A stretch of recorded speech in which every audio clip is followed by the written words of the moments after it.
I'm Alex from Keith Honda in Grimsby, and I'm here to show you around the Honda E. Now personally this is the most excited I've been for a new car in the Honda range. It is the most retro looking car with the most modern technology. It's fully electric, as you can tell by the name, but another thing I'm really excited about is the traditional wing mirrors have gone and been replaced with a full camera system. As you can see there, it improves aerodynamics, really low surface area, so there's nothing to be knocked off, and it also contributes to the 360 camera system as well.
The whole market's changing and it's going more towards the electric side of things. Now, we do get a lot of questions, or a lot of people telling us that 140 miles just isn't enough for what they want to be using the car for. Now, I don't know if anyone remembers, or anyone's been around long enough to remember that this was actually called the Urban EV, and it is just that when it was a prototype. It's an urban car. It's not designed for going up and down the A1 or the M1. It's designed for round town usage, and for most people, you know, myself included, that I don't really go outside of town much. 140 miles is more than enough to take it to work and back, do your bits and bobs throughout the day, come home, plug it in, and by the time you get back to it the next morning, it's fully charged.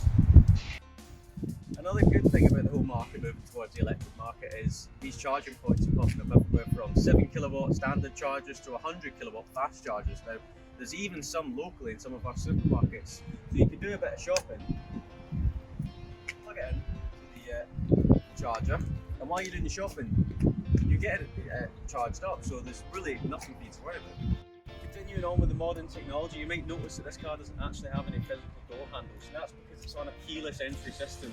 So as soon as you go close to the car, the handles open up, and you can get in. And going along with traditional Honda fashion, the rear door handle is a little bit hidden, so you just push that bit in. Put the battery in there.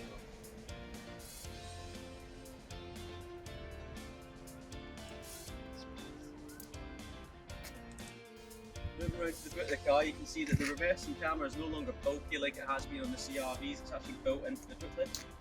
We'll lift it up, So you've got a good amount of space in there as well for a small little car like this.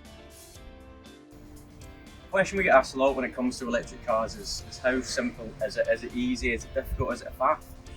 When it comes to charging it, it is really, really straightforward. See, we've got the Honda charger installed here at the dealership. That's just one plug in and then plug in to the car. Now Honda have opted for the simple aspect when it comes to charging, putting it at the furthest point forward in the car, and also designing the charger so even if you tug it down, it doesn't hit the paintwork, so you're not going to get any scratches on the bonnet or the front bumper. Another thing that people ask is cost. Is it more cost effective? Is it easy? When it comes to cost, the average petrol costs 15 pence per mile for fuel, whereas when it comes to electric, it's 2 pence per mile. Now to again put that into even more basic terms, if you're charging it up at home, it's going to cost you maybe £4 to £5, and that'll give you between 130 and 140 miles on the range, depending on what specification you go for. In terms of charge times, another question we get asked a lot. If you get charging it at a fast charging, which we see a lot at service stations, fuel stations, and even some are popping up in supermarket car parks, a 100 kilowatt fast charger will charge 0 to 80% in between 20 and 30 minutes. Your average charger that you'll get installed at a house is 7 kilowatts. That'll charge it overnight. 4.5 hours will give you a 100% charge. So plug it in when you get home, wake up in the morning, and it's fully charged. Very special car. This car has got some special features as well. One of them is the self-parking pilot, which is a first for Honda on any make. So we're going to demonstrate how that works here.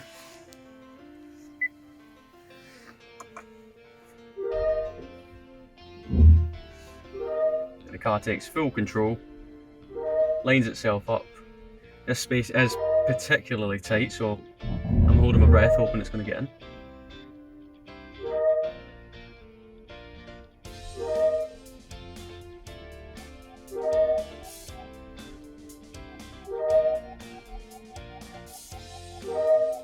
Sensor's going off showing you just how tight it is, but nonetheless it's in there. Room either side. If you see the wing mirrors there, still got room on either side to get out. Park right within the lines.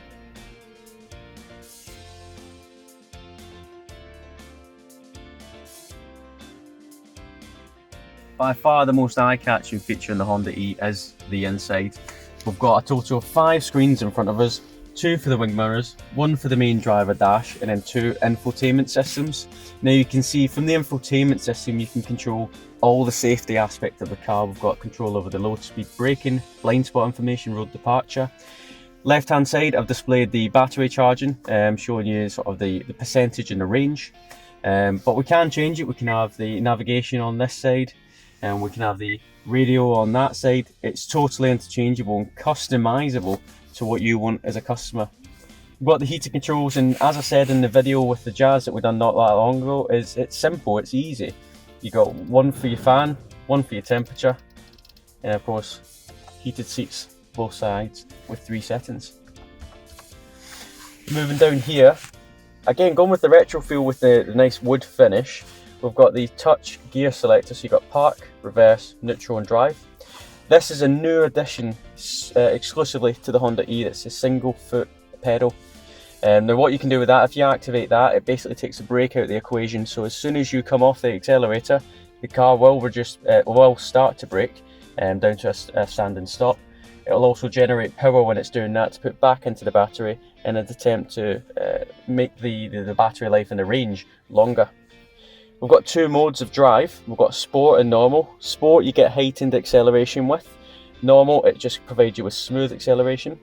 An electronic handbrake and brake hold, so you don't need to faff around when you're driving. Again, just doing everything for you, start to stop, giving you the most easiest driving experience possible. Going back to the modern technology, we're just going to show you the camera mirror system. So you can see at the far end of the dash, that's the passenger side mirror, and it's really clear, it's really easy to see from the driver's point of view, and actually at night time it's safer because it adds light to the picture so you get a better vision from inside the cab. Anyone that's familiar with the original Civic will notice the comparisons between this and that. It's quite a little bit more of a box shape like the original Civic was, and that's the design really they've based this on. And along with that is a cool little feature which this car has HDMI support. And in line with the Civic, we've gone a little bit retro to display that feature. So we've brought in a Nintendo Entertainment System Mini, plugged it into the HDMI. So we'll power that on. If we just watch the screen. There we have it. Got some. There we go. We'll do a little bit of Mario. So not only can you feed fish while you wait for someone, you can play a bit of Mario.